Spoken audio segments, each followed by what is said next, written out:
Awardee Rita L. Francisco. Sa kabila ng pagiging solo parent, napagtapos ni Nanay Rita sa pag-aaral ang kanyang dalawang anak.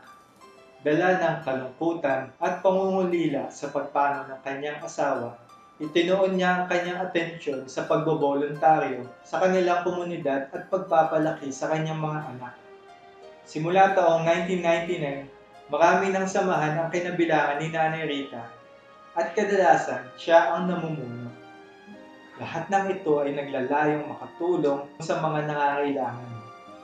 Ilan sa mga gawain ng kanilang samahan ay ang pagbibigay ng libreng pagsasanay sa urban gardening, anti-drug abuse awareness, conservation and protecting of the environment, at paano makipag-ugnayan sa mga persons with disabilities.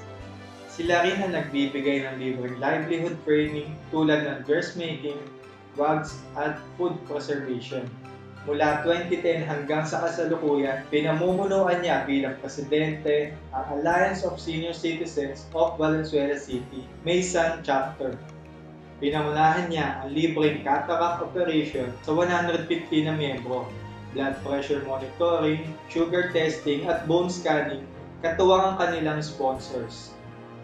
Ilang taon na rin siyang aktibo sa pagsusulong ng Universal Social Pension.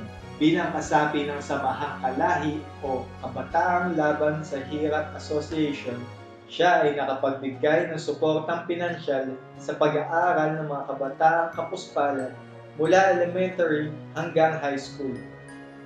Ngayong may pandemya, katuwang ang kanyang pamilya, inilunsad nila ang programang Love Saves Life.